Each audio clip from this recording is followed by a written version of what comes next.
evening. What do you want to do tonight? Same thing we do every night, Pinky. Try to take over the world. All right, yo, let's get into it. Try to take over the world. Try to take over the world. And greatest chaplain in the world, Mr. Lance Try O'Neill. to take over the world.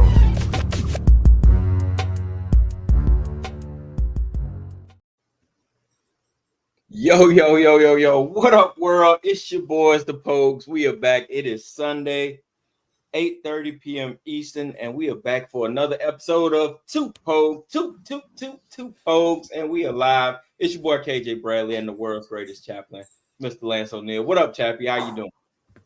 Good. How are you? Let's see if anybody joins us in the chat room tonight. Oh yeah, I don't know. It's getting to be Christmas time and the break. We tend to lose people around the holidays, man. So you nearly lost me lost me tonight. So were you cutting out? You getting ready? No.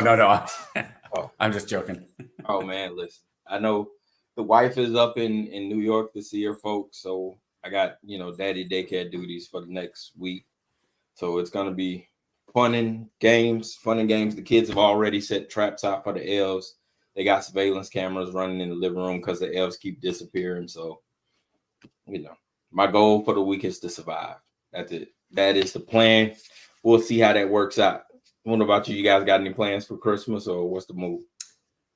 No, my daughter has been in town for the last week, and then she and her husband just went on a cruise. So they drove down to Pensacola today. They sail out tomorrow, and then they'll get back up here like on Christmas, the day before Christmas Eve, I think. So they'll be up here for a few days after that too. So yeah, so they're kind of in for the holidays, which is cool. That's cool. Get the tribe back together. All right, man. You ready to dive into it? See what's happening? What do you got? You know what? Let's start it off with the two-time. What is it? Two-time Times Man of the Year, Mr. Donald J. Trump. This is I don't know. Let's see. He was announced last week for the second time. His first time was, I think, 2016. And with him becoming the incoming POTUS, he just won the award again this year. So Trump is our new Times Man of the Year. I don't really know how significant the award is. I know it's kind of faded to black, but back in the day, it used to be a significant award. But now I think the prestige is just kind of like, it's kind of iffy, man. You got any thoughts on that? Or we'll get into the interview and everything that kind of came off behind it. But just on the initial award of him being the Man of the Year. What do you think? My first thought is, and as you said it like that, what popped into my head is, wasn't Hitler Times Man of the Year in like 1936? See, Trump's doing everything Hitler did. Like the whole when he had the rally at Madison Square Garden, and the whole major news, the mainstream media went off and see, he's doing it just like the Nazis did in the 30s. It's like, just because you do something that somebody else does doesn't mean you have the same thoughts, same ideology, same everything. It just means that sometimes time and place are just similar. So yeah, I heard some arguments about, well, how could Kamala Harris not be the person of the year? Well, she lost, so there's one reason. Yeah. It seems, Trump's as good a pick as any, and like you said, does it really matter? Like, who else?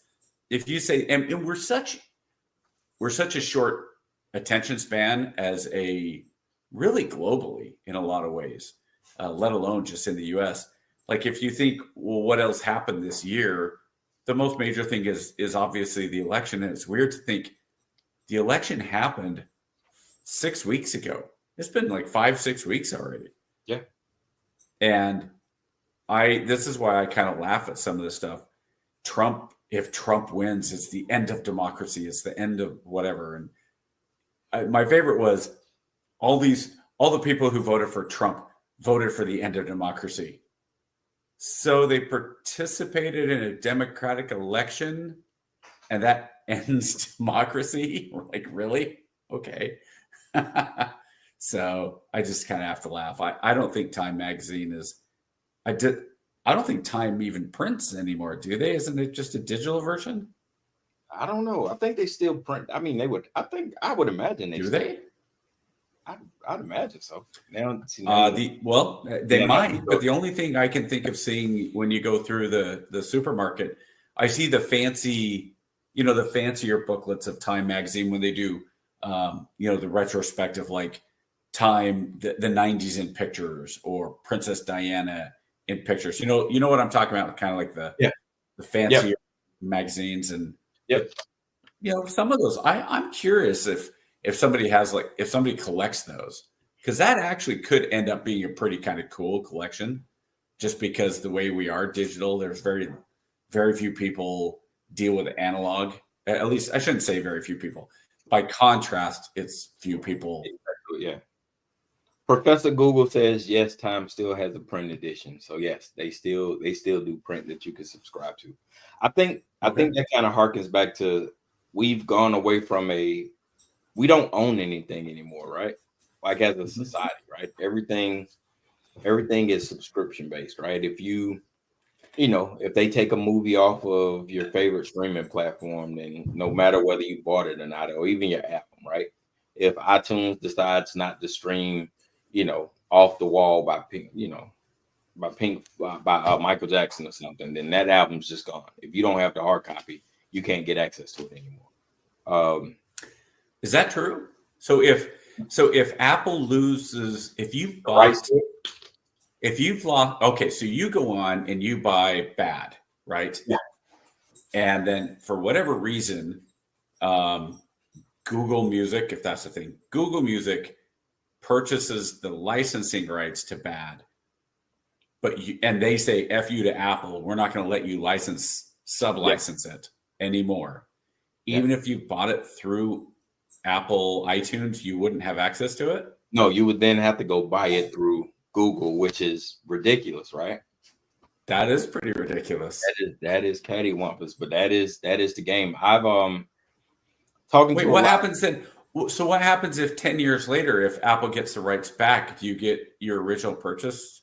I wonder if you get your original purchase. Yeah, I mean, as long as you would still have, it would still be in your, I assume, in your library, your catalog. You just couldn't play it. I know for people with the movies, like when on Netflix, like when Netflix loses a movie, they archive it.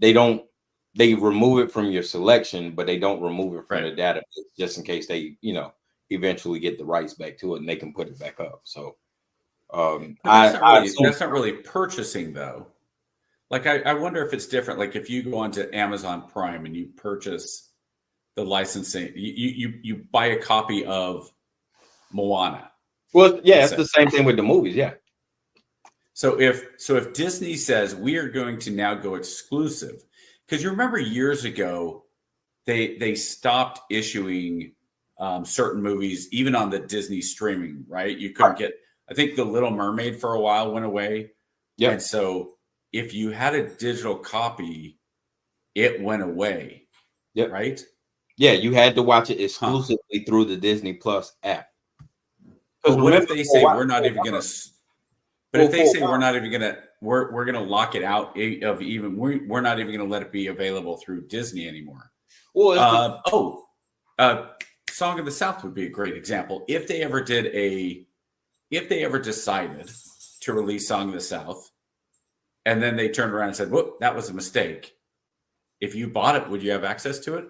No, remember they pulled Song of the South down for a while, so you couldn't even. I don't think they ever had Song of the South on digital though. They had it on there, but they pulled it down and then they put it back up there with the warnings on it, right? So you'll see like all the Disney films now have all these culturally relevant warnings and graphics.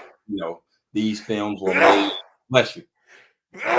Bless you. I'm just showing off. Yeah, you're good. These films were made in a culturally different time, and they may arouse cultural sensitivities or whatever the messaging is. But But yeah, man, that's just weird. Like I talked to a couple of guys, and they are actively buying hard copies of IP now because even like so say you had a first run copy of Indiana Jones, right? And in that first run copy, there was a scene that was messed up, right? And it only came out on VHS, right? Mhm. Well, when they released the digital copy on the streaming platform, they went in and fixed it. But you don't want to see that part. You want to see the one that was messed up because it made, it made the movie quirky. Well, Oh, you won't be able Lilo and Stitch. right. Lilo and Stitch is a great example of that. You don't Well, yeah, want to see yeah, pizza boxes. You want to see her climb out of the dryer. exactly. And you can't see that unless you buy that hard copy. So, but that goes into me putting my tinfoil hat on about where's the line, right?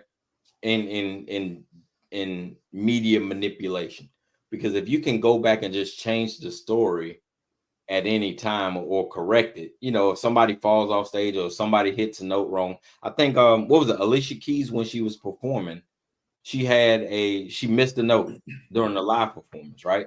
But when they went back and replayed it on the media later, they had digitally corrected the note so that the Really? missed note wasn't there anymore. And that created a big uproar. And they was like, why did you do that? You know what I'm saying? Why would you do that? And they was like, oh, Yeah. well, we didn't want her to, we wanted the Be performance, embarrassed. what they intended. Be a And person. I'm like, right. And I'm like, that kind of defeats the, that takes the human, I guess, the human aspect out of it, right? Because now everything can be perfect because of the digital manipulation. It just opens up a can of worms, man. But we got so far off the topic. We were talking about Trump and being the man of the year, and Well, but here's the funny thing. That's really not that off topic, because if you think about it, okay, what happens if now they go back and they manipulate what Trump says or what anybody says, right? You had that this week where I guess they didn't manipulate it per se, but the Meet the Press interview that Trump gave, that was an hour and 10 minutes long or whatever. 14th Amendment. Yeah, the 14th Amendment thing. So, she says, what are you going to do with birthright? And he says, I think we need to look at it. And she says, well, constitutionally, I don't think that it's pretty clear constitutionally. And he says, well, we're going to look at it. Well, I saw Mike Lee had made an argument. So let me read the 14th Amendment. Yeah. All persons, and this is the key part Mike Lee was focusing. Now, remember, Mike Lee is a lawyer. I want to say he argued in front of the SCOTUS once or twice. Don't quote me on that. I'm not positive. But lawyer, right? And he says, all persons born or naturalized in the United States. And then this is what she said. She said, well, sir, the 14th Amendment says all persons born or naturalized in the United States are citizens of the United States and the state wherein they reside. And that's what she kind of quoted, right?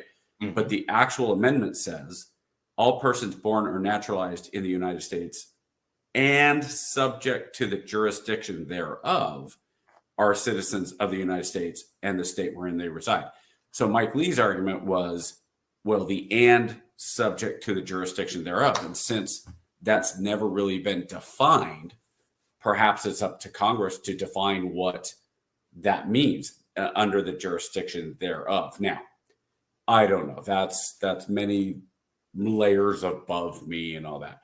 But it is an interesting part of you can go in and the truth of, the Ministry of Truth from 1984, you can go back, and who's to say if time didn't go back or, whatever digital, because this is all digital now. Yeah. How hard would it be to go back and manipulate what Trump said or Romney said or Obama said or whatever, that when they were done with digital recording?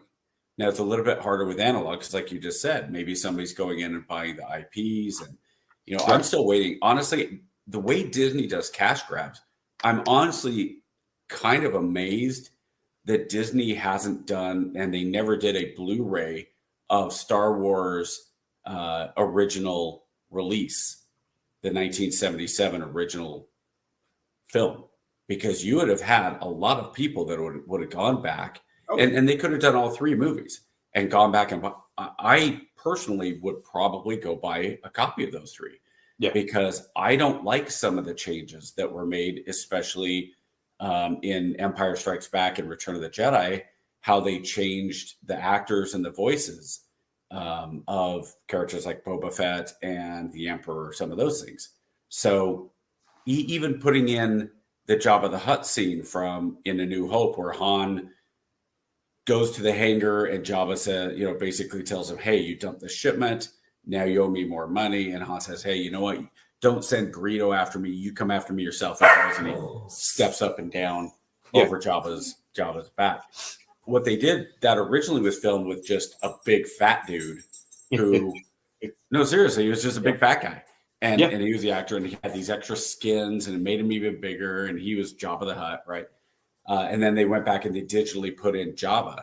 So, I first of all, I don't think you need the scene, but what if I want to go back and I want to watch Star Wars that I watched Star Wars growing up for the first 20 years of my life before they went in and they did the new, what was the new edition? Didn't it come out like mid-90s?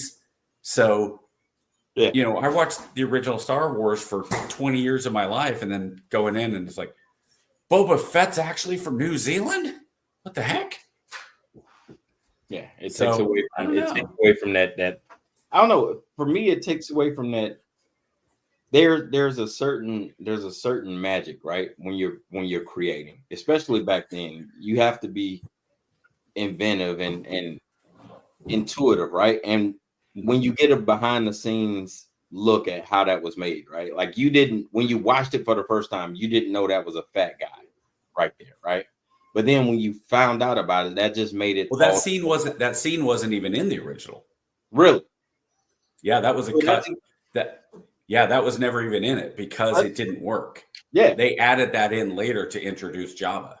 So that's even better. Like, why put it in there if it wasn't even in the original? Well, okay, so here's the argument, the other side. The argument is Lucas's vision, because he was able to go in and do the special edition and he was able to go in and make these changes. That was truer to his vision as a filmmaker. Okay, fine. You want to make that argument, you can. But if you make that argument, why are you making the argument that you shouldn't release or you're going to eliminate what the original was? Like, you can't find Star Wars, the original theatrical release, on DVD. Exactly. So if you're a collector and you have a copy on VHS, good for you, dude. Yeah. Go try to burn it and give it to people, though, and you're going to get that FBI warning right from the start. And so I don't mind, like, if Lucas wants to go in and he wants to do that and he wants to re-release it, fine. But I think that you should still have some of the original. You should make it original. Like, there we go. Update and then, that's awesome, Thad. Cool. Hey, tell you what, I'll give you my information. You can burn me a copy if you have a VHS to DVD. Let me know and I'll take a copy. If it's all right with you, because Thad is a filmmaker and he has a unique perspective on this process. Thad, if it's all right with you, man, I'd like to send you the link to get you to come in and chime in on this, man. Yeah, because I think he has a unique perspective, for sure, in this process, man. And I would love to hear his thoughts on that. Well, and the idea is it's not even about the birthright citizenship, but with that, it's the manipulation. It's the manipulation of history, right? And that's where I have the problem, is kind of the manipulation of history. So I'd be curious. Yeah, I'd like to hear what Thad thinks about some of the changes. Now, I'm not saying that Disney or the owner of one of my kids is getting chips out. If you can't hear that, to make nachos. My wife said, no, do it in the kitchen. Nobody will bother you downstairs. I said, really? We'll see how that goes. Just get your food. She's yelling at me for saying something about it. And I'm not saying that Disney doesn't have the right to go in and re-release Star Wars. I'm not saying Disney doesn't have the right to go in and re-release probably the most egregious one, which is E.T., where they digitally took guns out of the agent's hands and had them with walkie-talkies. Yeah.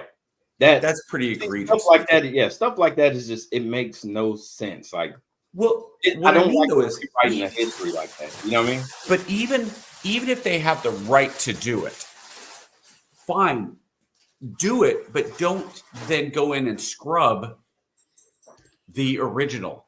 Right. You know what I mean? So why not have the two different? Why not have the Star Wars original? Why not have E.T. the original? Exactly, and be perfect amount of release. Exactly. Yeah. So, and that's where with stuff like with this Time Magazine interview and the Meet the Press interview and all that.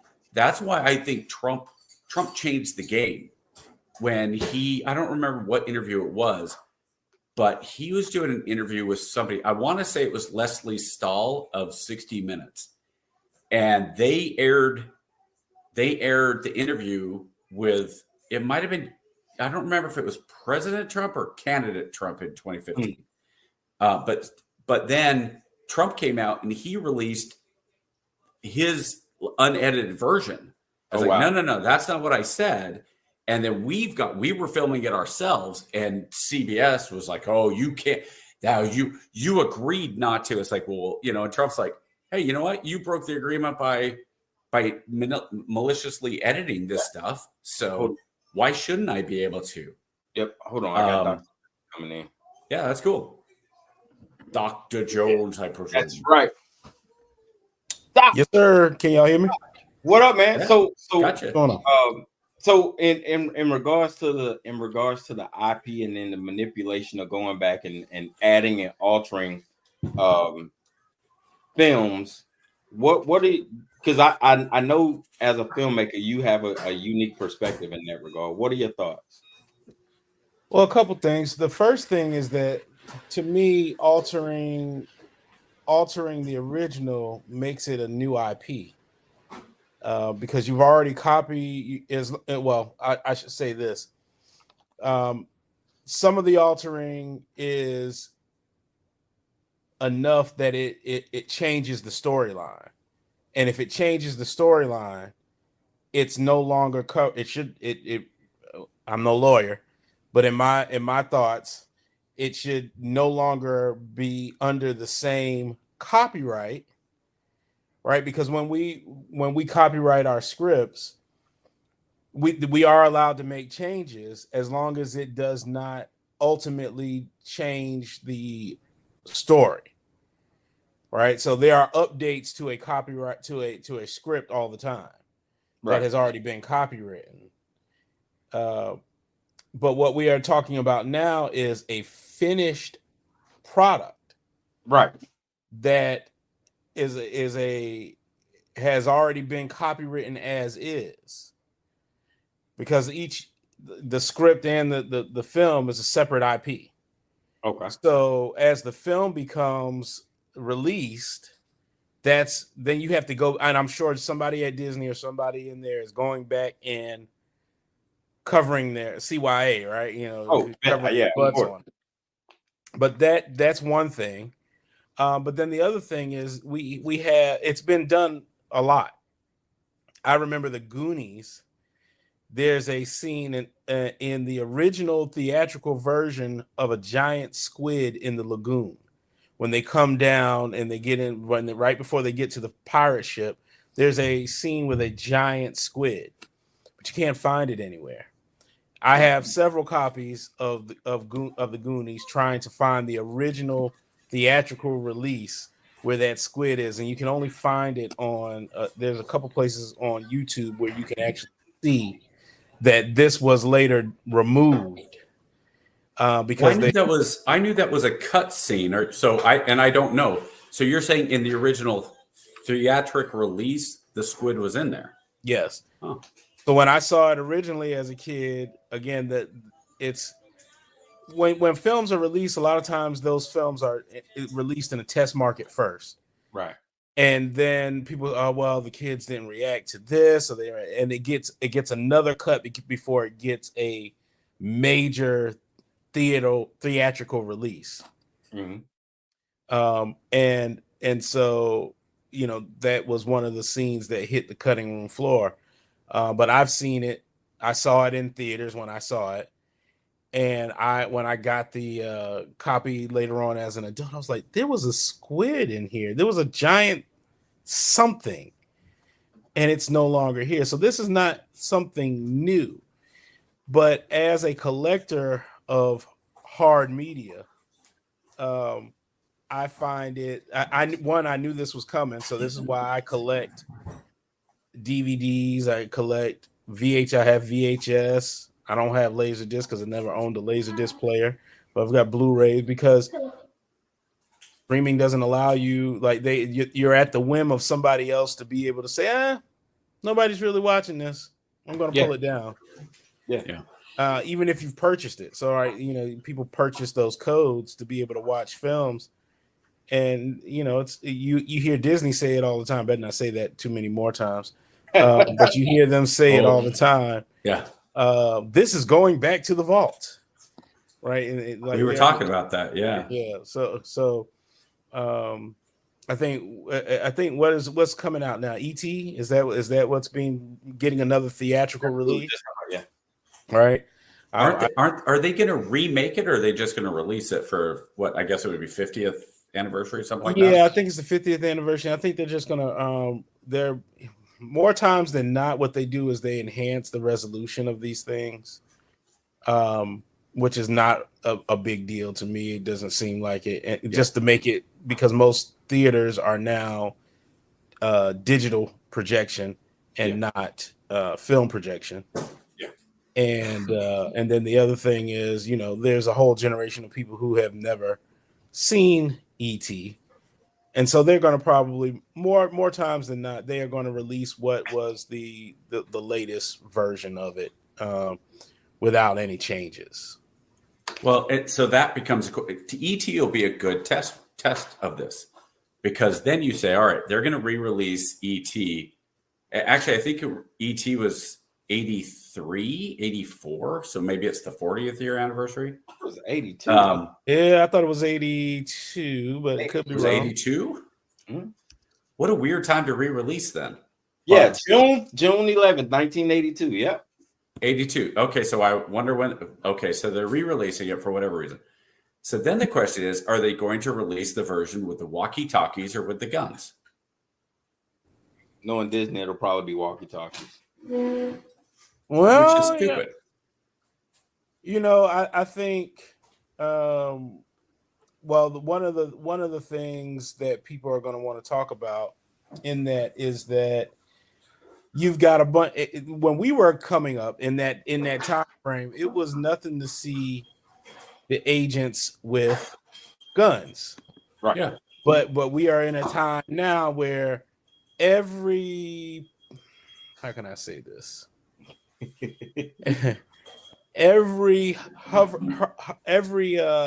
parent is going to be, oh my God, they've got guns on kids. Oh my goodness. I mean, I watched what was the name of that with Matthew Broderick? War Games. War Games. There were, and all these movies came out around the same time. War Games, the one with Dabney Coleman, where he was a figment of the little boy's imagination. He was a spy. It was a little figure. I can't remember the name of it, but it was all these little kid spy movies. You got me on that one. Dabney Coleman is a figment of the imagination. I'm not sure I want to see that. Oh man, it was a good little movie. I can't think. Hold on, it's gonna bother me now. Pretty sure that wasn't 9 to 5. No, it was no. Not at all. He was in 9 to 5 though. Yeah. Yes, he was. I was making the joke, obviously. Yeah. It was Cloak and Dagger. That's what it was. And it actually came out the year. I never saw. He was in. Dabney Coleman was actually in War Games and Cloak and Dagger, and so that was 83 and 84, and those were back to back, right before right before he took a hiatus because he wasn't in a whole lot in the late 80s, but then he came back in stuff like Short Circuit or Short Time and a bunch of other little things that he was in. But anyway, I digress. All of those films had kids being pursued by agents. That was the point that I was getting to, where there were guns, right? And they were chasing these kids. And now you don't see that. You will see parents up in arms, especially for Disney centric. And those films were I believe they were Touchstone films or Warner Brothers films at the time. I think it was Touchstone, right? Touchstone sounds right. Yeah. Which is owned by Disney now, right? Yeah. As long as they don't Lion King it, I'm cool. Because they have just destroyed the legacy of Lion King to the point where I just can't stand anything Lion King. That is your generation, because I was Lion King as an adult, and I was just like, I'm tired of this. Yeah, I was like the You know, I remember watching Lion King growing, all of them. I mean, Aladdin came out when Little Mermaid came out when I was in high school, so I'm aging myself there pretty good. I remember, I think it was junior year, near the end of the year, when you're not actually doing anything in class, and every teacher puts in, just a VHS, a VHS, and every class was like the Little Mermaid, and they started at the same place so it's like, how many times can we watch the first 45 minutes of the Little Mermaid in a row? Because I've got the record tied for the record with every single person in my high school. You'll never get to the end in that class. But you look at some of those, but even when they started really kind of, I don't know if the phrase is helicoptering, but with the Looney Tunes, and they wouldn't show the Bugs Bunny and Daffy Duck, especially the duck season, Wabbit season, where Daffy keeps getting shot in the bill, and his bill would spin around or it'd be on the top of his head or whatever. And this is going to cause gun violence for children. It's like, do you really think kids think that I should pick up a shotgun and aim it at their buddy's face, and the bill's going to, oh, wait, they don't have bills. It's a cartoon. They're not a rabbit. They're not a duck. Kids are not that stupid to think. Like, it was one thing, like G.I. Joe was actually very subtle about it. G.I. Joe, if you notice, never killed anybody. If they blew up an airplane, there was always a parachute. So they were at least subtle about it. But when you say, oh, we're just going to not even allow anything to be shown, and any guns to be shown. And now I've seen ones with the Looney Tunes where it's like shows depictions of tobacco, because it's Bugs sitting back and he rolls. Yeah. Remember, there's the episode where Yosemite Sam, and he rolls and then he spits the spittoon. It's like, really, those are the type of things we're worried about, is Bugs Bunny rolling a cigar or a cigarette. What's up, Doc? Well, it's because nobody wants to have the hard conversations anymore about parenting and what you should be controlling. Listen, I was a kid that was left to his own devices, but my mother was like, listen, if I gotta get a call and I gotta show up about, that was always the threat, right? Something you did, right? You knew you were going to be in trouble, and you knew that there was a community of people that was like, I'm getting ready to call your mom. Yeah. Whoa. That's a nuclear option. Let's talk about this. Let's have a conversation. I'm getting on my bike going back to the house right now. No problems. Right? I left 5 minutes ago. Yeah. but we have got, what we've gotten now are a bunch of parents that don't talk to their children about what's real and what's fantasy. They don't talk to their children about real life and making real life decisions. And so they live in a fantasy world of screens that consistently blur the lines of what's reality and what's fiction.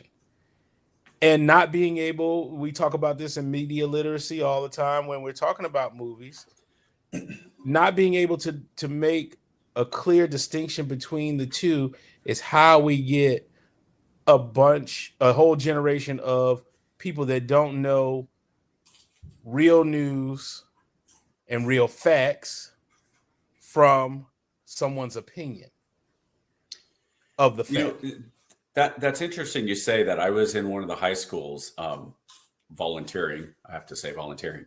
And we were talking about some history and some things. And I let them know, like, my intent is when I retire this summer from the Army is to become a history teacher. And one of the things I want to do with these kids is I want them to come up with a contract where we sit down at the start of the year and say, all right, here's what is expected. Here's what acceptable. And one of these things that the kids need to realize is that they're in history. History is dirty. History is nasty. History is gross. History is not this sanitized version that you've been fed. And if you go in and you, for example, when George Floyd was killed, and I've talked to KJ about this, I realized that I kind of had a gap in my education when it came to African Americans and especially the slave issue, the transition of slaves. So I went back and I read Frederick Douglass and I read W.B. Du Bois and I read Booker T. Washington and some of these things. And we've had some really good conversations about that. Yeah, that was a great series we had. Yeah. And so one of the things with these kids is it's one thing to look, I'm not going to gratuitously use the N-word. But if we're talking about Frederick Douglass and we're reading a passage of what Frederick Douglass said, and we're quoting what Frederick Douglass or W.B. Du Bois or Malcolm X, and if that's what we're talking about, and you read from the page, I don't want one of these kids turning around and going, oh, I'm going to video this and I'm going to get Mr. O'Neill in trouble because he said the N-word, even though I'm reading what Frederick Douglass said. Have either of you seen American Fiction, the movie American Fiction that came out last year? I have not seen American. I don't think so, no. Phenomenal. It's based on a book, but it's the guy who's on Westworld. I don't know the actor's name, the black guy from Westworld. Jeffrey. Realizes, yes. His name is Jeffrey. I was going to spoiler and I did. So he's on it and he's doing this. The very opening scene is he is a American literature like professor. He's got his doctorate and he writes up on the board the book they're going to be talking about. And the book has the N-word in it, right? And so there's this stereotypical blue hair student kind of, professor, I don't think that it's appropriate that you have that up on the whiteboard. And he's like, it's the name of the book. Yes, but I shouldn't have to see the N-word. That hurts my soul. And he's like, if I can get over it, I think you can. And the next scene is her exiting the room just in tears. And then he goes to the disciplinary and they're like, you can't keep doing this to the students. She's like, and he's just like, are you kidding? It was the name of the book. And that's kind of where we're at, I think, in society. Is like, I think it's very much where we are. Yeah. But the reason is when you pull the ability to have those hard discussions, because life is like those hard discussions. You're going to meet people in the world that don't care that your feelings are hurt. Yeah. I think that there's a unique distinction between how I have to arm my children to go out into the world and what you might have to say to your children. I don't know for a fact, Probably. but I have to arm my children to be ready to not let those words cause a reaction that is going to get them arrested, and the person that said it is going to get to go about their day with no problems. And so by not being able to truthfully have these conversations in a learning environment, in a collegiate environment at that, we are severely dumbing down the ability to have intellectual conversation, to agree and disagree, and say, hey, we might not agree on the same things, but I can understand your viewpoint. And then how do we get closer to a compromise of the way that we think things should move going forward? But we can't get to any of that if we can't have a conversation that is elevating your state of mind. if you are always going to be in a child's state of mind and dealing, which is emotional, you're dealing. I want, children deal with their emotions very. I want the ice cream now, but no, you can't. That's all have they ice know cream, is emotion, right? All they know is emotion. So again, we don't all move. First off, we don't make decisions logically like most of us think. We deal with emotions, but we have to understand that emotional aspect of how we confront each other has to be pulled back, right? And that aspect of it is nothing. There's nothing. I can't read the comments. That's gonna go. I'll come back to that after Okay. that. But before I want to finish this thought. The emotional aspect of having that conversation, right?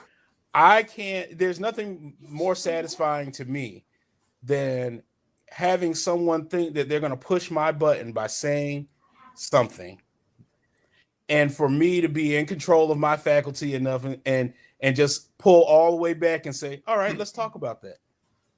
You should see their faces when you have control over your emotions enough to say, I'm going to have this conversation with you that you thought was going to be a non-negotiation, a stopping point. I'm going to say this and it's all going to go off the rails. No, ma'am, no, sir. No, ma'am, no, sir. What we're going to do is going to be an adult about how we deal with this. Okay. I'm sorry, KJ, go ahead. No, you're good. I want to give you guys a different perspective. I ran across this video today, and I think it's apropos for what we got going on. And then we're going to come back and we're going to address Liberty, because Liberty has a unique way of bringing in some stuff that just gets me going. So I'm gonna present this, and I want you guys to tell me what your thoughts are, and then we'll come back to it if I can get it to work right. Let's see, entire screen. Here we go. Screen 2, share, and see if we can make this work. Oh, I forgot to hit the mute button. This kindergarten is completely open most of the year, and there is no boundary between inside and outside. So it means basically this architecture is roof. We made the roof as low as possible because we wanted to see children on top of the roof, and not only underneath the roof. When you put many children in a quiet box, some of them get really nervous. But in this kindergarten, there is no reason they get nervous because there is no boundary. There are 3 trees popping through. The children fall into the net. And the boy on the branch, he loves the tree, so he's eating the tree.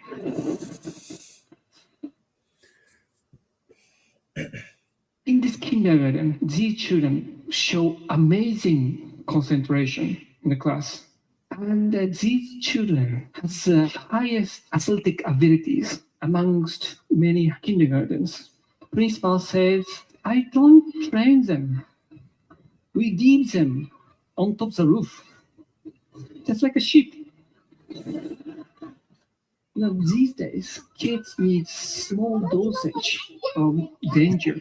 And in this kind of occasion, they learn to help each other. This is society. This is the kind of opportunity we are losing these days. My point is, don't control them. Don't protect them too much. They need to tumble sometime. They need to get some injury. And that makes them learn how to live in this world. Architecture is capable of changing this world. And this is one of the attempts to change the life of children. All right. So give you guys a little bit of backstory on that. That was a TED Talk that I kind of ran across. I saw the initial video on like Facebook, and then I had to go research it. So the guy is a CEO of an architecture company overseas. And what they do is they've been redeveloping these elementary schools where they essentially make them open air play spaces, right? And to make the I guess to make the concept relatable, it's free range education. If Johnny is not ready to sit down, Johnny will go climb a tree, right? But that allows Johnny to get the energy out without being disruptive to the people who are still, learning. And what they've shown is that has allowed scores across the board to go up tremendously because, one, the teacher's not having to take time away from the students to focus on the kid that's being disruptive. And then two, it's allowing that kid to get that, that anxiety and that nervous energy out and express himself in ways, what I'm saying, without having, because kids don't know how to express themselves. So it's allowing them to be in their natural state while also continuing to learn and be free.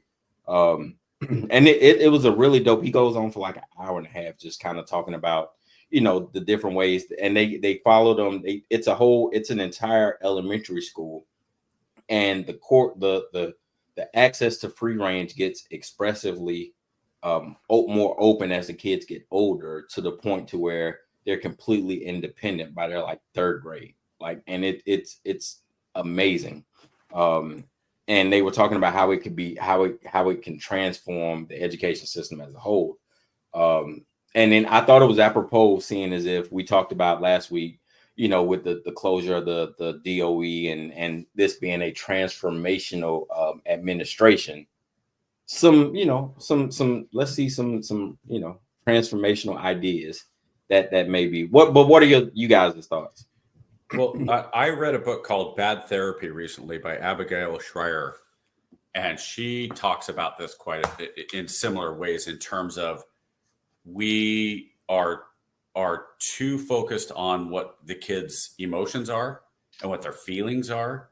And so, when these kids come into school and they say, "How are you doing today?" And they say, "Well, I'm fine." No, but how are you feeling? How are you feeling? Are you happy? Are you feeling okay? How are you feeling? They're in school. Honestly, feeling should not be the top of the list. Are you prepared to learn?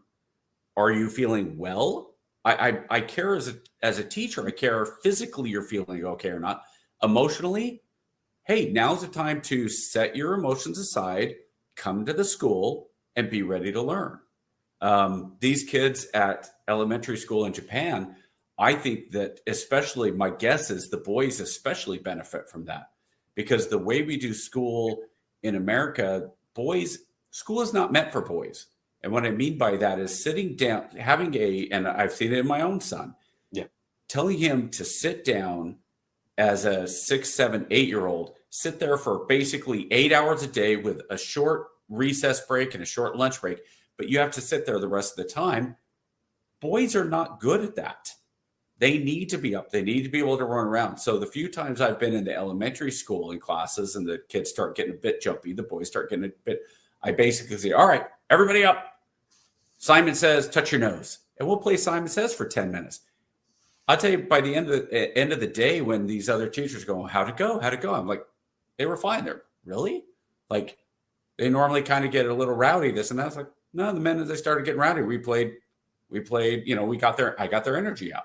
Yeah. So I like the idea of kids being independently and like, I'm guessing what you said further on, and as they get older, by the time they're in 10th, 11th, 12th grade, they're like, well, that interests me, so I'm going to learn about that. Yeah. And I think that's lost in America as well. We're so set in you have to take 4 credits of English, 4 credits of math, 3 credits of this, 2 credits of foreign language, 2.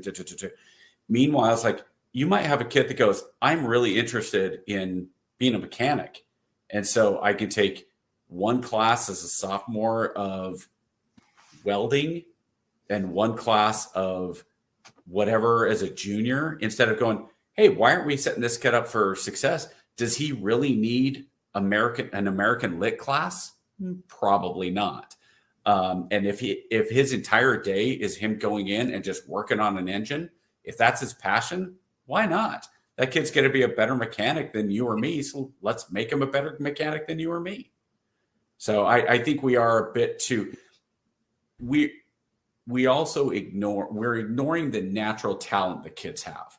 And we're trying to take all these kids and put them all into the same round hole. And yet we have all these kids that are all different shapes. And that's where, to me, like KJ, we say it jokingly, get rid of the Department of Education. But yeah, if that's the transformational, that we can get to the point where kids, individual parents, have more say in their education than the federal government does, that's a win to me. I think, well, there's a couple things to address what you're talking about.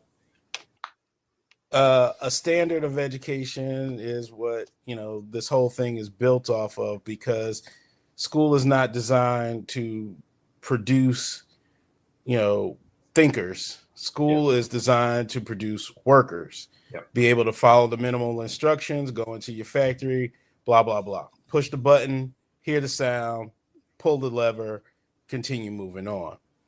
What we are talking about, though, has some deeper roots in the fact that children need to be able to express this kinetic energy before they're even capable of understanding what you're trying to talk to them about. You see it in your small children all the time.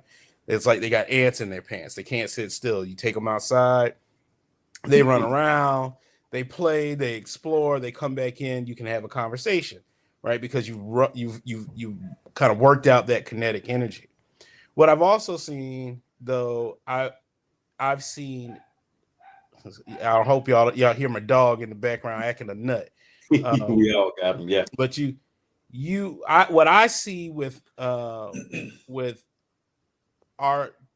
kids nowadays is that parents, again, back to being helicopter parents, we are programming fear into our children, our fears into our children. No, you can't go over there. No, and let me hold your hand. Let me figure this thing out. And I see that more so in African American families than I do with white families or other families. I see children running wild and their parents just let them go. And I see black families with their children go, no, you're not going to do that. Come here. Come, stay right here. Don't move. Now, that fear and how this relates to education is because that same child who may be in school having that same kinetic energy wanting to run around, if he is black, he is labeled as a problem. He is labeled as a child that cannot learn. He's labeled as an LD student when it might be just some issues of burning that energy. He then gets into remedial and all these other things, right? Versus the opposite side of there's these chances and these chance after chance of things that can go your way. I think that what we are seeing is that when children are given the room and latitude to get that kinetic energy out and about, they are able to be present and learn a lot more easily than if they are pinned to a desk, try to be structured and corralled, like, you know what I mean? Like just corralled into this form that any child is going to buck against. They don't want to be pinned in. They want to run free. But if you don't give them the ability to do that, then we see this overflow. And it really does affect all of the other issues in school. So, the test scores that they are looking at are seeing upticks on are a direct result of creating an environment that allows children to harness, like you said, their natural abilities by burning off this unsteady kinetic energy and be present when that is through. Yeah. There's no screens. Yeah. Right. If you saw when you saw the video, you don't see them sitting on tablets. I'm sure there's some time for computers. Yeah. To your other point about mechanics and trades, unfortunately, I think we are at a time where that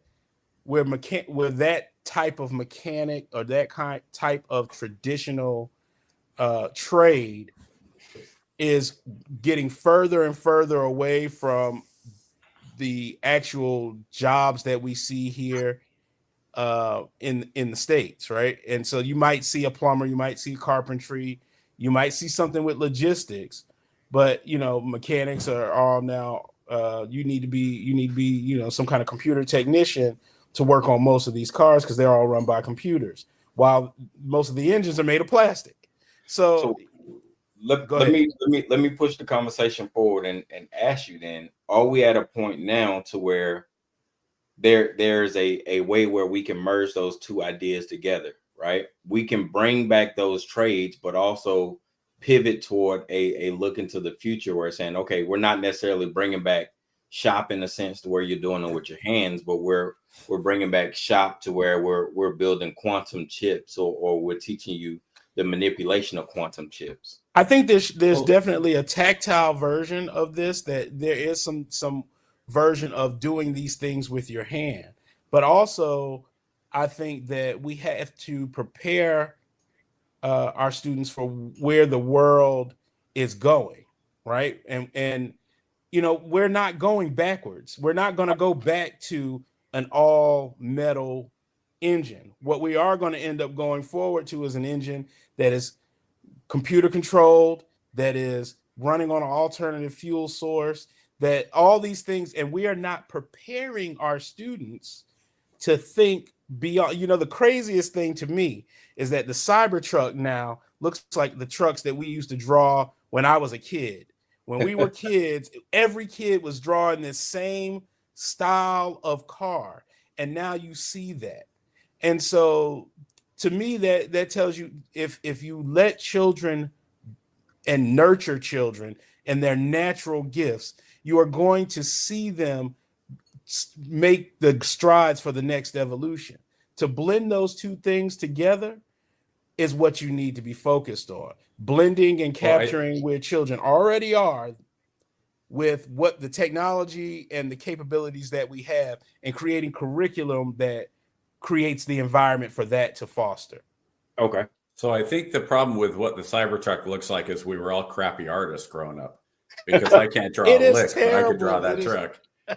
So, but I will say this. So yes, we want to advance and we want to do these things like quantum mechanics and all that stuff. But I'll tell you what, everybody poops. So there's always going to need plumbers, and we're always going to need people who can put houses together. Even if we get to the point where we basically have 3D printing houses, you still are going to have people that work on the machines that make the 3D. We're not going to, and that's just material changes. Yeah. And so what I look at is, in a lot of ways, one of the things that I wanted to point out is that while we are doing a disservice to our kids by being helicopter parents and watching over them, my youngest is 6, and I'm more than happy to let my 11-year-old get on her scooter and ride about 1.5 miles over to her friend's house. I prefer that. But what we've also done is we've done a disservice to the parents because, and KJ, I sent you a link. I don't know if you have it. Yeah, it's ready when you're ready. So I had, I've seen this where what you said, Thad, was, okay, we used to have parents who would look out for other kids. You're all at the park, you see a lone kid, what would you do? You would look out for that kid too and make sure he's okay. But we're now at the point where we narc on other parents and say, look, that kid's, we better call the police. He's here at the park by himself. KJ, if you have the video, play it. It's ridiculous what we do to each other as parents now. All right, we're going to go ahead and get that queued up, and we're going to take a look at it. Take it off mute this time first. Your mother is facing jail time because her nearly 11-year-old son walked into town by himself. She says she was annoyed he didn't tell her where he was going, but she says he was never in danger. Then officers showed up to arrest her. ABC's Andrea Fujii has details. This morning, police body camera video shows the moment Brittany Patterson was arrested for letting her 10-year-old son walk into town by himself. What am I under arrest for? For reckless endangerment. And how was I recklessly endangering my child? On October 30th, Patterson said she took one of her children to the doctor. In the meantime, her son, Soren, who since turned 11, decided to walk less than a mile into town from their home in rural Mineral Bluff, Georgia. While out, Patterson got a call from the sheriff's department, worried that Soren was walking alone. I wasn't concerned. I wasn't, panicking or concerned because it's just a short walk from our house. He knows how to get home. He knows how to get there. Authorities dropped Soren off at home, and 5 hours later, they returned. Call mommy and tell them they're taking you to jail because you decided to walk down the street. That's not his fault. Yeah, call mom. You're the mother. The time I checked, it wasn't illegal for a kid to walk to the store. Oh my God. You're 10 years old. Patterson was booked on suspicion of reckless conduct, a charge that could carry 1 year in jail. The warrant claiming she willingly and knowingly did endanger the bodily safety of her juvenile son. Our criminal justice system is built on the fact that you did something or you were negligent. You did something criminally negligent. So what is it she did?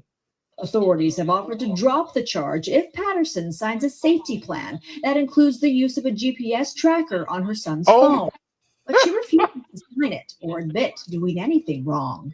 I just felt like I couldn't sign that, and that in doing so would be agreeing that there was something unsafe about my home or something unsafe about my parental decisions, and I just don't believe that. Brittany Patterson is out on bail, awaiting to see if prosecutors will indict her on the reckless conduct charge. They're going to arrest my mama any day now. I'm going to let you guys talk about it because I'm gonna let y'all talk about it because I gotta catch my breath on that one. And let's do a quick poll. Let's do a quick poll. How many of us got kicked out of the car at some point by our mom or dad for acting the fool in the car and had to walk home? I thought that was normal. It used to be normal. So here's the second part of that. At some point in England, in America, in the first world, we need to have police officers look in the mirror and say, am I the bad guy here? There was a male and a female. Common sense. She's starting to say, well, arrest it. And she says, what? For him walking to, hey, call, I'm being taken to jail because you decided to walk. And the female cop says, oh, ma'am, this isn't because of him. And then the other cop says, we're not talking about this. You two pieces of crap. And look, KJ knows I'm a former MP. I always give the benefit of the doubt to the police. That said, there's a point where you have to go as a law enforcement officer.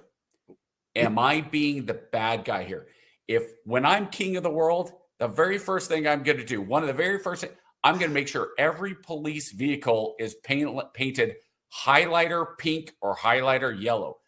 I want the police to be seen. I don't want them hiding behind trees.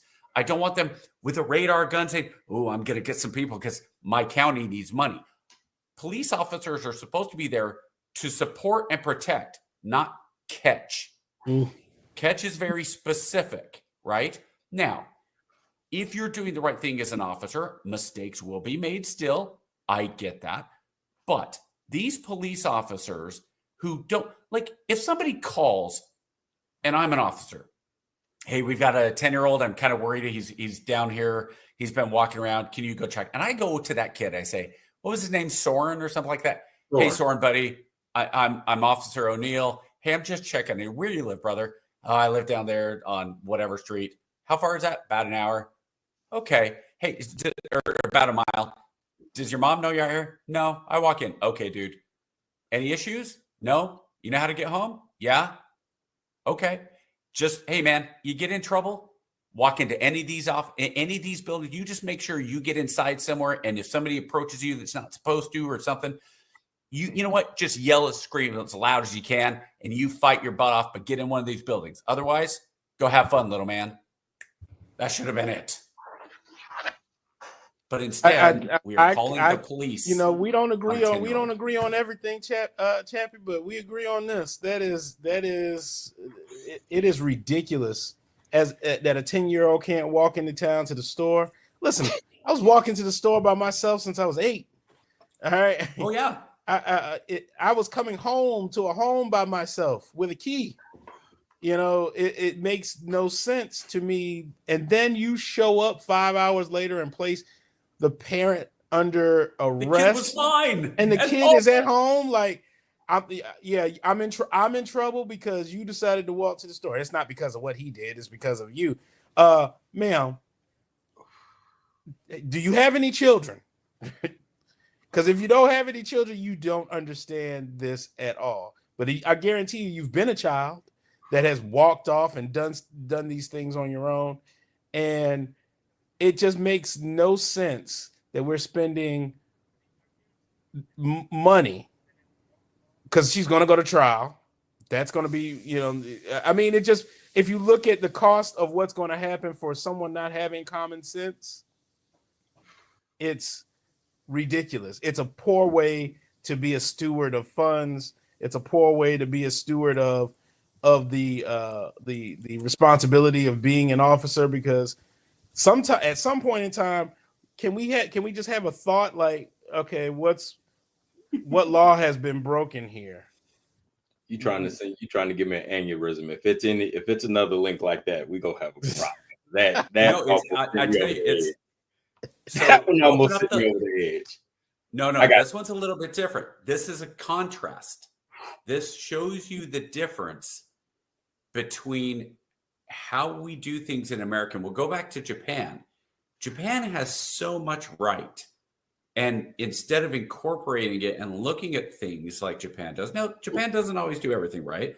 Like if you don't get into a better middle school because your test scores as elementary aren't great, you can go to a year of Bushiban. And this is throughout Asia, but I know in Taiwan it's like this, China and Japan, an entire year of study school just to get into a better middle school. So you basically, at the end of 5th or 6th grade, you didn't get into the school your mom and dad wanted you to. We're sending you to an entire year of study school. I'm not a fan of that, but you got it, KJ? So yeah, it's ready. But before I cue that up, I got it, man. Yeah. I cannot fathom the untold amount of parents that would be in jail.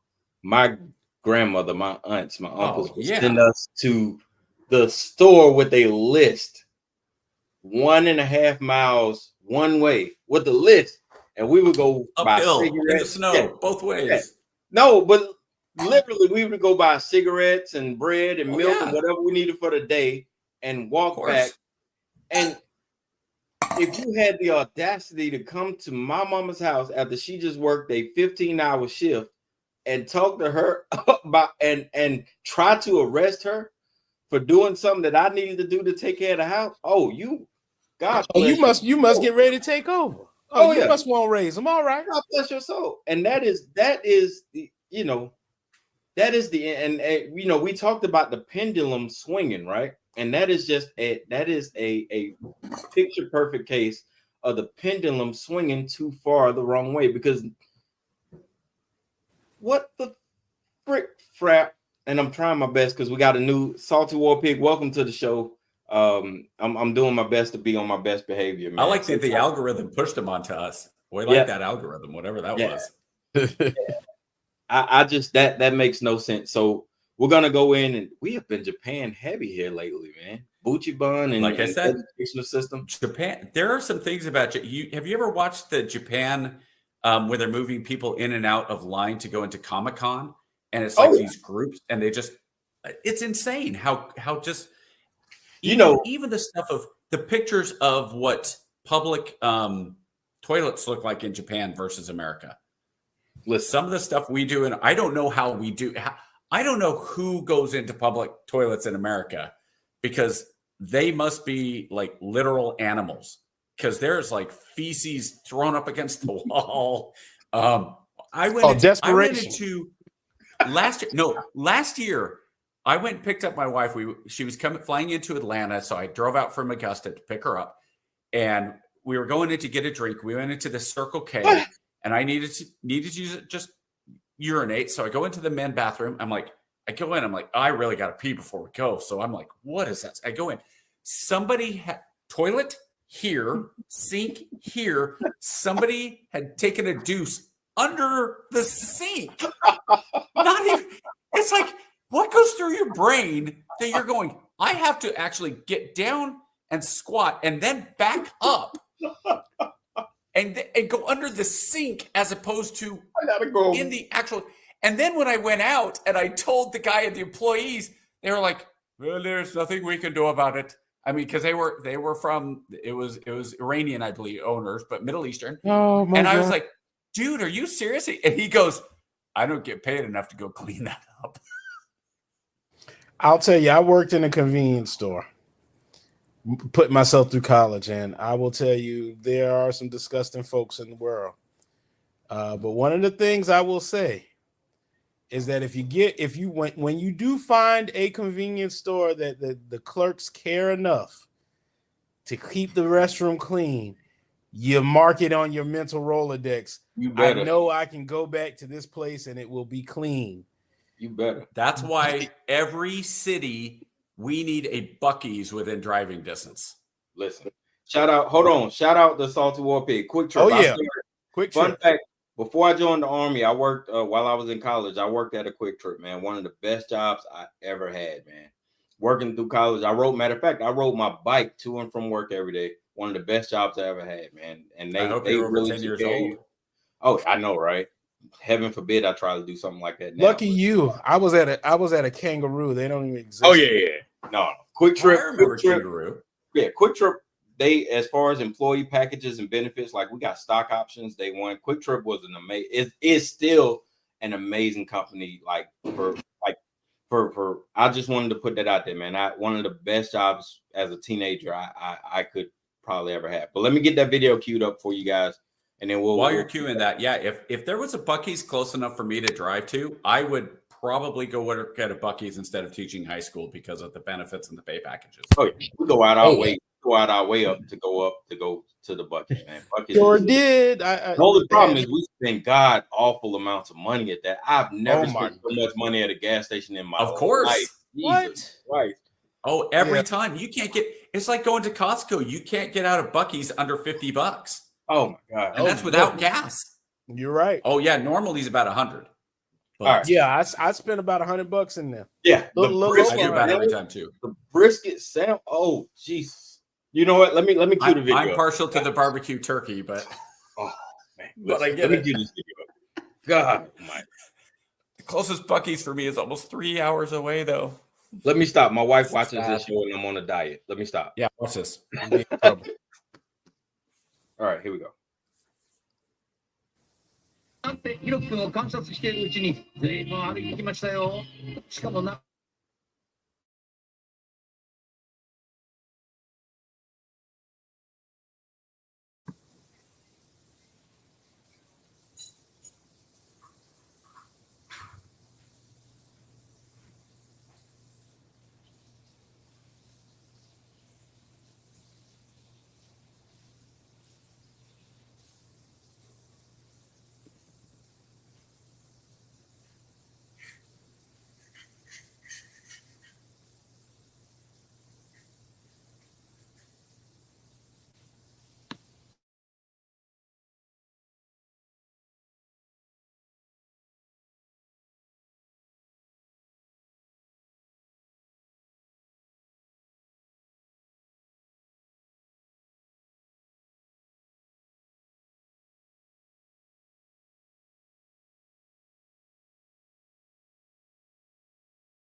仏様のお水をいつも変えてくれるんですって。おばあちゃんにお供えするのは菊の花。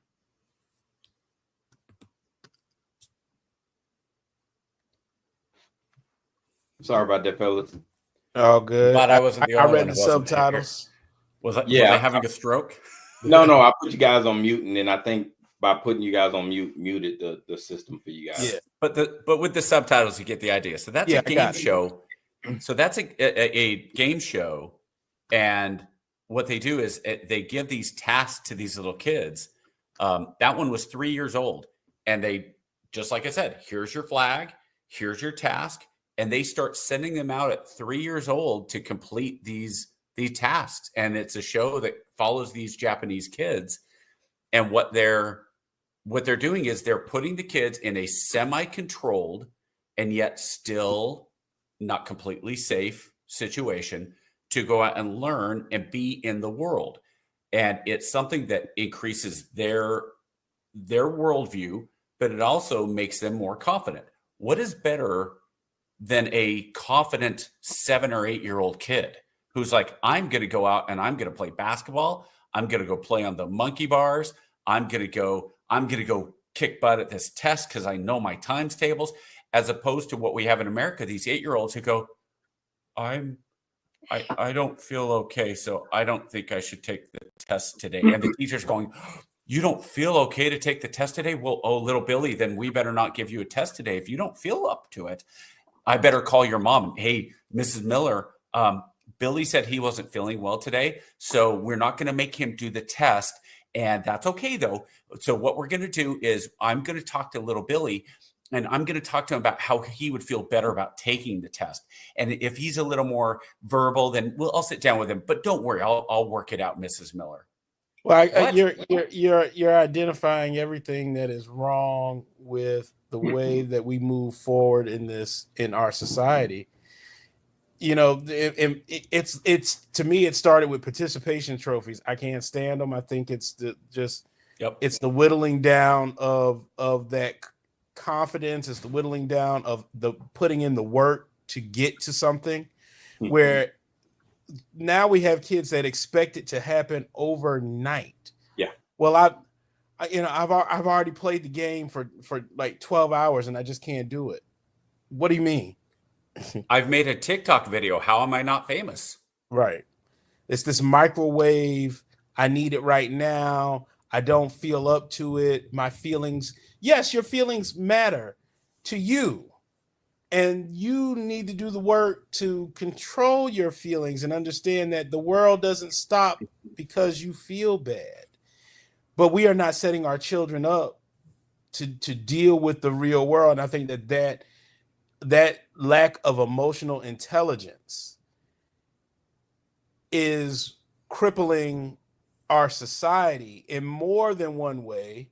It's overflowing into so many different things. And, you know, to the point, we have adults that behave like this and throw tantrums when they can't have their way. And sometimes these people end up in a position that they are controlling your pension. They are controlling your hours. They are controlling whether you get the promotion or whether your 401k is okay. Or, you know, all of these different things. Do we want to continue to move down this road? Or do we want to start having the hard conversations and making some changes? I mean, that's what it really boils down to. How many workspaces and universities basically suspended classes following the election because their candidate didn't win? We've seen that, and this falls on everybody. That's right. So where I think this really, let's get out here and fight again. Yeah, where I think this started is the '60s. Is kind of the hippie generation, because as they grew up and they said it's all about feelings, it's all about, hey, nobody else can tell you what to do. It's all about how you feel, and then they taught their kids, and their kids are now raising this next generation. So we're 2 generations away. And then you had some parents, like my dad was a silent generation. He was born in 1935. So my dad was not a touchy-feely guy. My dad was a, here's your right and left limit. Go do what you're going to do. Hey, as long as I'm not getting a call like that, like you were, as long as I'm not getting a call from the school. Plus, add on, I was number 5 out of 7 kids. Like literally, as long as I wasn't getting arrested.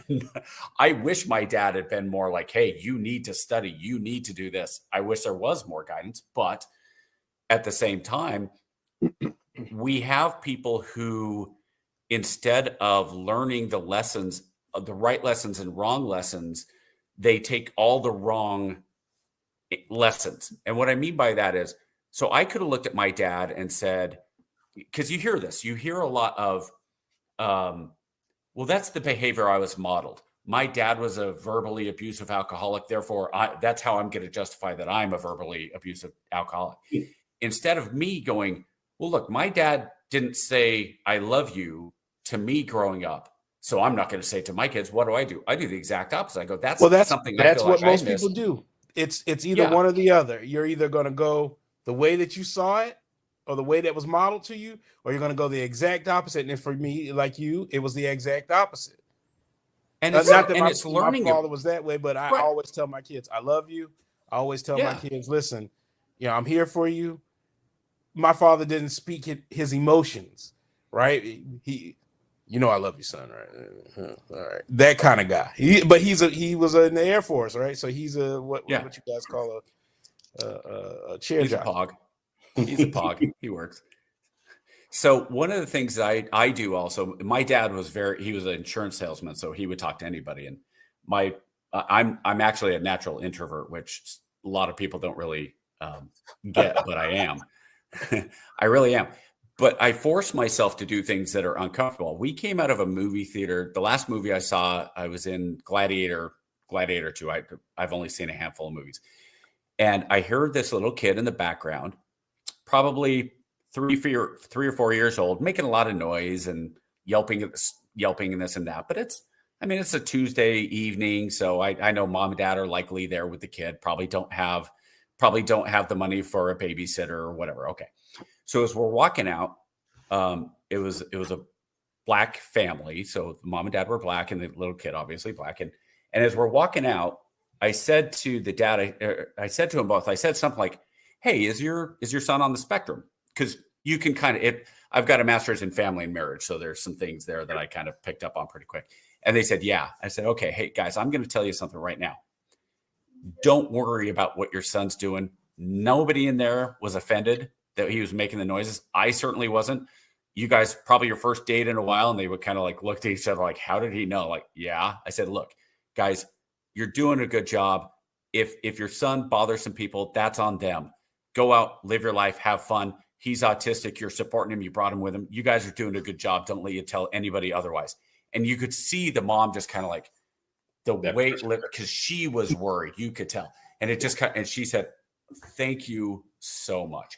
I wasn't doing it for my own benefit. I was doing it for them. I want them to go, it doesn't matter.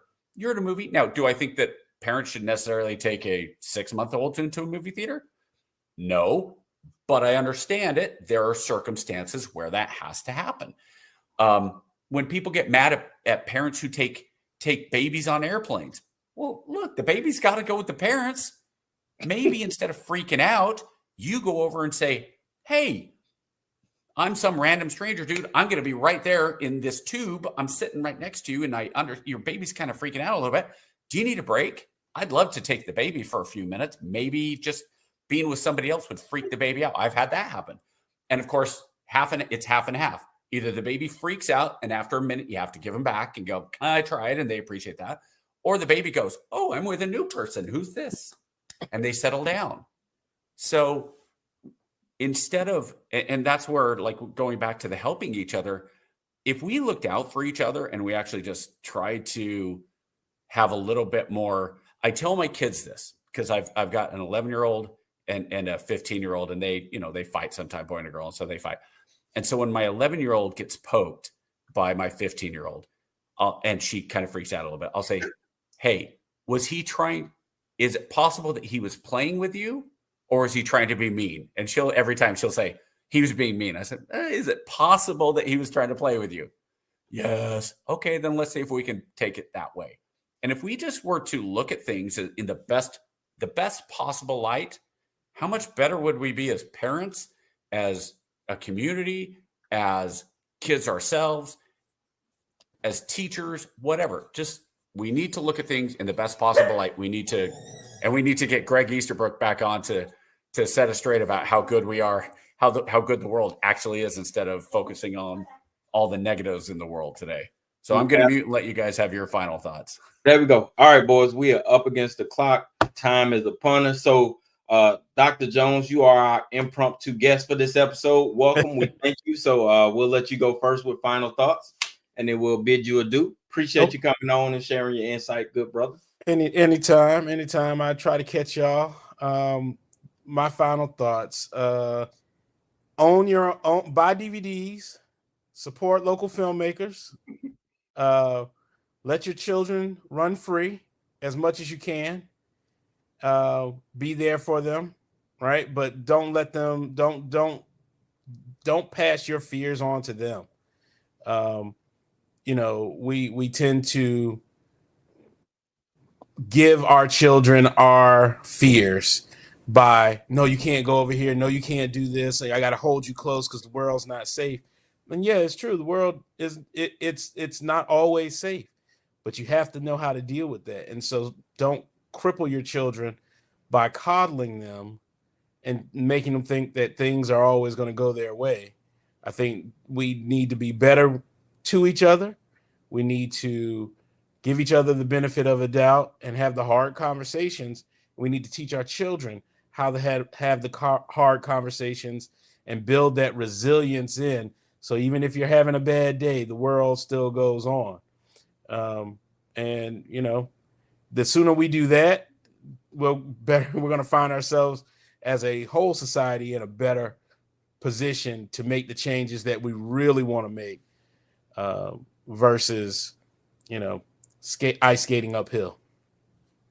Man, that's all I got. Good job, Chappie. You want to go next? You pulling up the rear this time? Oh, I think I already did my final thoughts. So KG, it's on you. I saw that final thoughts. That counts for my final thoughts. Oh man, I'm good. Right. Hey man, as we go into another holiday season, guys, I just want to say how appreciative I am of you guys, man. We had a very tumultuous year. Let the world tell it. But guess what? We're still here, man. And just like always, we're still talking it out. One step, one breath, one walk at a time, man. So going into the new year is going to be the same exact things. You're not going to always get what you want. But the beauty and the resiliency of our country is, as long as you're willing to put in the work, there'll be people that'll be there to meet you halfway. And as long as we never forget that, we'll be able to survive and we'll be able to thrive. Just stay with it, man. Stay at it. That's all I got, man. Same bad time. Wait, we got one more. Are we doing Christmas lands? Or are we going on break? What's the plan? We'll figure it out. I'm good with Christmas. I'd like to do one more. One more then. We'll rock one more. All right. Sure. We are out. We are look, and Miss Allie, we are sticking to our 90-minute format like we promised. We are doing our time. We are on time. So same back time, same back channel. Liberty, you are more than welcome to come back on. You got an open invitation anytime. Liberty. You got to go on camera now, though. Yeah, you are always on. I will definitely send you an invite, brother. You always on. I want to thank you, Doc, for coming on. Doc Dad for coming on, man. We appreciate you. Chappie, it's always a pleasure, man. For those guys, Salty War Pig, man, appreciate you coming by the show. Thank you. We hope you enjoyed it, man. We hope to see you again. Allie, it's always a pleasure. We love you. Thank you so very much. We'll see you boys next week, man. Let's get after it. All right, let's do it. Gee, Ray, what do you want to do tonight? The same thing we do every night, Pinky. Try to take over the world. All right, yo, let's get into it. Try to take over the world. Try to take over the world.